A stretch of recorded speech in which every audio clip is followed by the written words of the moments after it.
the fasting in general as an act of worship, what is the difference between it and anything else? What is the difference between fasting and salah? Fasting and zakah. So fasting and prayer. Fasting and giving the obligatory payment of Islam. What is the difference between fasting and going for Hajj? What is the difference? It's unique. All the scholars tells you. So ibadah makhsusa, it's special. It's for Allah. Well, I can argue and say, well, salah is also for Allah. Of course I'm standing in Allah for Allah. إلا الصوم وهو لي وأنا أجزي به. Yes, but what does that mean? Fasting, nobody can see what you are. That's number one. Number one is fasting is hidden. Hidden. I mean, I can tell everybody I'm fasting, right? But I am not fasting, right? I could go to the bathroom, lock the door, and do whatever I want to do. So that's one. But what else? When I read about this, actually, it was amazing. Yes? You're giving up something. I can't hear you, Like you're Habibti. giving up, like food and stuff like that. I can't hear you. You're giving up, like you're giving up something. You're giving up something for Allah subhanahu wa ta'ala, which is absolutely true. You're giving things you love. But also wearing hijab, you're giving up your beauty for Allah. Salah, you're giving up your time for Allah. It's true, but there's something only in Sawm. Lead to taqwa. I'm sorry? Lead to taqwa. Well, every act leads to taqwa. I mean, Hajj is the taqwa, right? It's definitely part of it is self-control, but standing for 2 hours in Salah needs a lot of self-control. It's all right. I'm not saying this is all true, but there's something special about fasting. I'll say this in Arabic, then I will try to translate it later.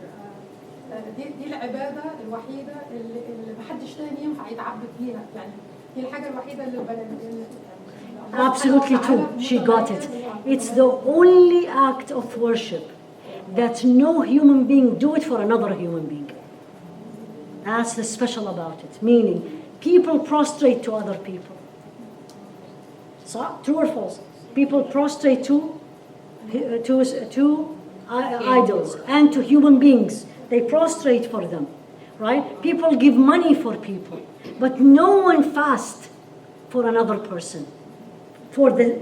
Instead of other person, but for someone. And even better, no one asks someone to fast for them because they don't do it first. So that's why it's so unique.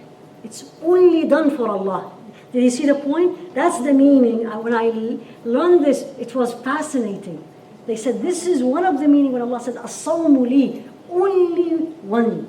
That you do this act of ibadah is for Allah. You don't do it for any human being, and no human being asks you to do it. So, and he's the only one who's really can sort of monitor.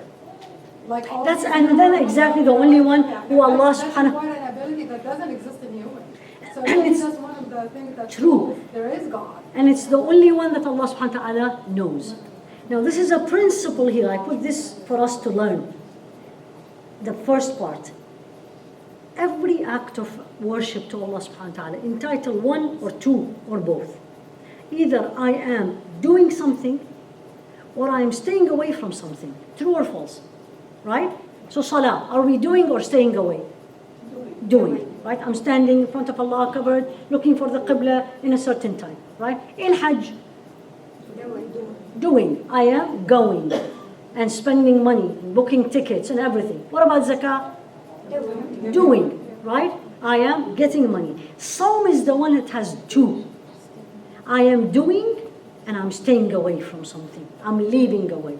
And mainly leaving halal things. This is the beauty of Sawm. You are staying away from things that's halal. Water is halal. It's allowed.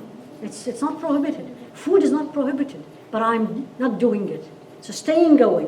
And what I am doing is, I am going to stay away from something. Did you get the point? So I am doing an act of staying away from something that's only in Sawm. That's another uniqueness about fasting. And basically, and this is, you'll find almost all the scholars tells you, and Allah subhanahu wa ta'ala actually said it in the Quran in another way. Fasting is half the sabr, half patient. Half of the patient is fasting. And that's when Allah subhanahu wa ta'ala said, also in Surah Al-Baqarah, وَاسْتَعِينُوا بِالصَّبْرِ وَالصَّلَاةِ وَإِنَّهَا لَكَبِيرَةٌ إِلَّا عَلَى الْخَاشِعِينَ. Seek help.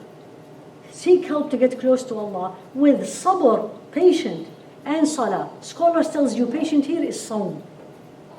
It's fasting. To get close to Allah, do more fasting and do more salah.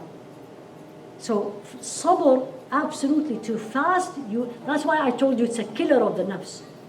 Because it teaches you to be patient. I'm so thirsty. Nope, I'm not doing it till 7. That needs a lot of self-control, and self-control is actually sabr, is being patient.